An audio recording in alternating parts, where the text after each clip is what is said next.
we are very, very excited to have Netflix here. And yes. So what do you guys think? You guys happy that Stranger Things is coming to Hall H? Hello, Hall H. How's everybody doing? Thank you guys so much for coming out here to the Stranger Things panel. I'm going to be your host, and I'm not going to waste any of your time. This show rules. You know that it rules. And I was very, very happy to get to be asked to do this because this show for me and for I'm sure a lot of you is basically my adolescence in the 80s. Let's bring in the creators of this pop culture juggernaut. Ladies and gentlemen, please welcome the Duffer Brothers. Good to see you, man. Have a seat. Hi, guys. Hello, hello. And also, the executive producer and director, Sean Levy. Ladies and gentlemen, Sean Levy. What was the grain of the idea? How did this concept come to be? Did you kind of mash up your adolescence or what Yeah, no, like we're like obviously big movie nerds, have always been. That's what we wanted to do.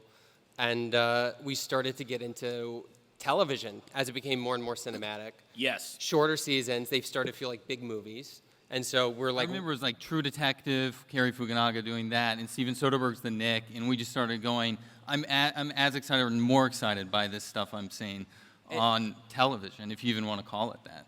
And so it was like, what would be the ultimate long movie? And it would be Spielberg directing a big, fat Stephen King book. And so John Carpenter doing this. Yeah, John Carpenter scoring With John it, Carpenter yeah. music, yeah. Right. So that was the dream, and that was sort of the ambition. Sean, how did you get involved? What made you go, oh, I Well, gotta do this? my executive, Dan Cohen, he comes to me one day and he says, you need to stop what you're doing. I've read this script by these two twin brothers that no one's ever heard of, and it might be the best thing I've ever read. And I read it, and it was. And I didn't know kind of how it was going to work. And again, we didn't know if anyone was going to let us make it, and we definitely didn't know if anyone was going to watch it. Mm-hmm.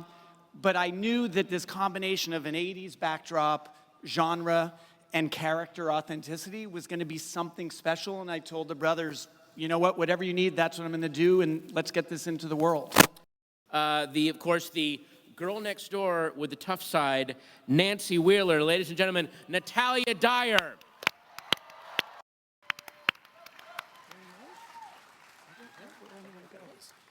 And then, we of course have the Hawkins heartthrob. Please do not rush the stage as Steve Harrington, Joe Keery, ladies and gentlemen.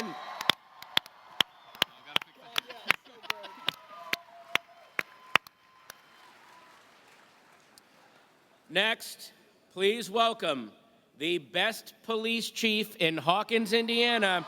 Woo! Yeah. David K. Harbour. Bringing back the, yes. Hellboy's got a dad bod. Okay. Wow. And now, yeah. Matthew Modine, ladies and gentlemen. He was out selling ecstasy all day. Now he's here. That's right. Sit down, Matthew. Yeah. Hey, how you doing, man? Wow.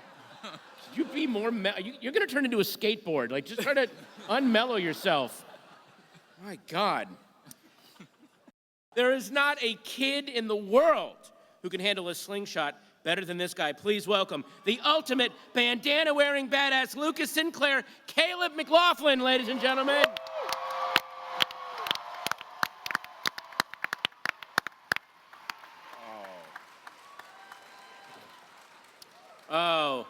And next, we have the kid with the biggest heart, the dopest hat, and the most beautiful smile, Dustin Henderson, Gaten Matarazzo. Yeah.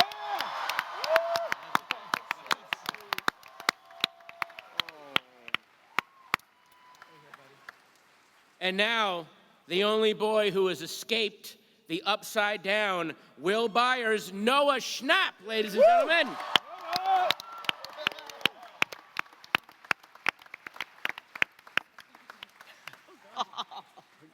Next up, the ringleader of the pack and everyone's favorite best friend, it's Mike Wheeler, Finn Wolfhard, ladies and gentlemen.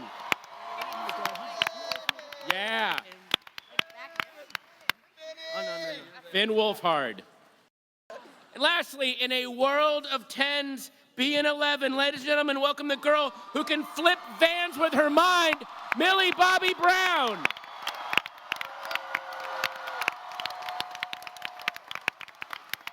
I think this, compared to last season, Will definitely shows more bravery.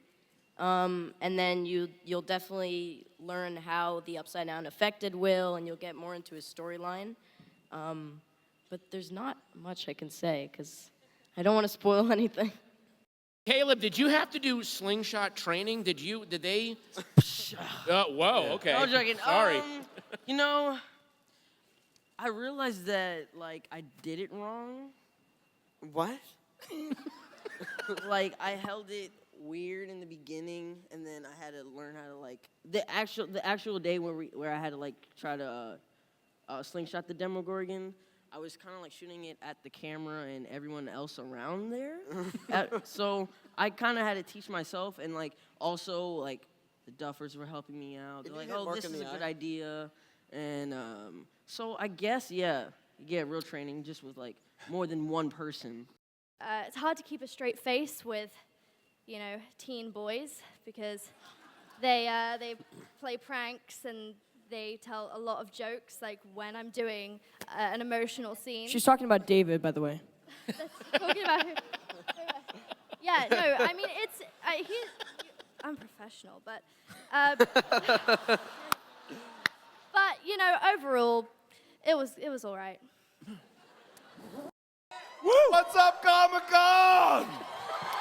Yeah! We're not selling timeshares, David. We're just having. Oh, I got a great one. You get a free clock radio if you just listen to my pitch. One of the great things about season one, at least for Chief Hopper, is that he does get to go on such a classic hero's journey, right? Like he starts out like such a jerk and such a loser and so horrible and you hate him. And then, no, it's true, and don't worry, I know how to play that. And then by around episode 4, you're like, this guy is super awesome, and if he dies, I'm suing Netflix. I feel the same way. I mean, no, right? Come on. Keep those emails coming, by the way, because no one in Hawkins, Indiana is safe. But I will say, so the journey was so satisfying to see him come to life. And I often say that, like, that breath that he takes after he revives Will, where I almost killed Noah Schnapp doing CPR, he sort of wakes up, right? Yeah. And so in season 2, it's like it's a year later, and you can't start where you can't do the same thing.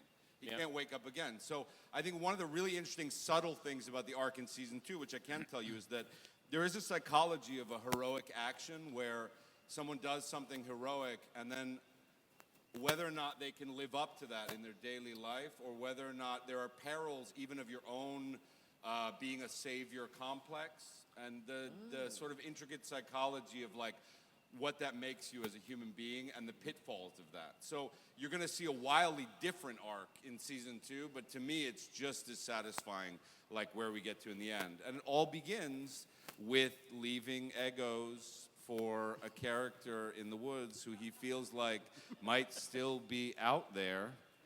And he's got some daughter issues of his own, as you're well aware. So, so I'll just leave it at that. And then a question that got texted to me, will there be more Sheriff Hopper's shirtless scenes? That was Yes! Yeah, nobody needs to see it. That was the one hate mail we got from Netflix. It was like, please, the marshmallow body on David Harbour. Enough with that. David, come I on, think, man. hey, whoa, I'm sorry. Oh. Stop body shaming yourself. We'll definitely, Hopper gets to do some very thrilling, sexy things in season 2. Ooh. So, enjoy, kids. The wonderful Duffer Brothers and Sean Levy, they created an amazing script that provided each of us with characters. That's where it all begins, you know. Yeah. And you take those words and you try to create a character and bring that person to life. It was a great pleasure. I mean, yeah, it's a credit to these boys for giving us characters that are more than what they seem, that are complex, and that feel very real. And that's honestly, it's a gift, and it's a lot of fun. Yeah. It's like on the paper, it seems very one-sided. Where I remember like reading the first episode, you read the character, and it could just be some jerk. But I think, at the end of the day, you want to bring a real person, to this thing that is such a great group of people. The first person I am going to introduce is a new character named Billy, and it's played by Dacre Montgomery. Everybody. And next we have Max, a.k.a. Mad Max, played by the wonderful Sadie Sink. And we have the newest addition to Hawkins' lab, Dr. Owens, played by Paul Reiser. Yeah. Thank God I'm here. Before really we saved us, before Paul. we talk. Would you guys be interested in seeing maybe a new trailer for season 2?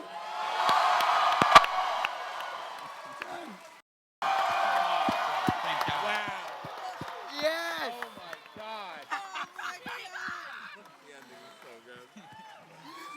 God. We're going to show that again before we're done here. We're watching that again, right? Oh my God. Please. Holy shit! Yeah. Yeah, I think a little bit about my character is the Duffers were very vocal with me about playing around with, as you see here, monsters, like as an antagonist, and they kind of wanted to play around with me as a human antagonist. So dropping a little bit of spice into a recipe that you all know and love is an honor, and I hope that I can be scary enough. Well, I won't give away too much else, but it's been a lot of fun. Understandably, they're a little nervous about the guy who's coming in to replace this freaking guy who was no good. I always said it. I said it, by the way, in earlier films. I said, that guy's no good. So I basically come in from the government to clean up Brenner's mess. And It's not a mess. We'll see. Well, not a mess, but it was untidy. It was certainly untidy. And certain things happened. Yes, I watched the first season. All my friends loved it. Yeah. Mm-hmm. But not No, I didn't like it. No, I'm just kidding. I loved it. So that's what made getting the audition really exciting for me, just knowing the show. And I knew Caleb and Gayton before. Oh, you did? Yeah, we were all on Broadway together. You were on Broadway to get that's. Oh my God. Oh my God! I love this. It's so cute. It's cute. I wanted to see if we have any questions from the audience. I wanted to open up the panel now. Spotlight. To Look at the spotlight. That's awesome. Oh my God!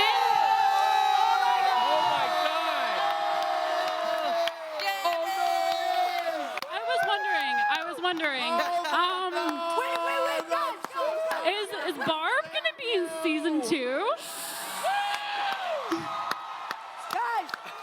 Guys, let's hear a question. Let's hear a Ladies and question. gentlemen, Shannon Purser, Barb from season 1. Barb, come here. Come up here. Shannon, come up here. I wanted to see if we have any questions from the audience. I wanted to open up the panel now. Spotlight. Look at the spotlight. That's awesome. Oh my God!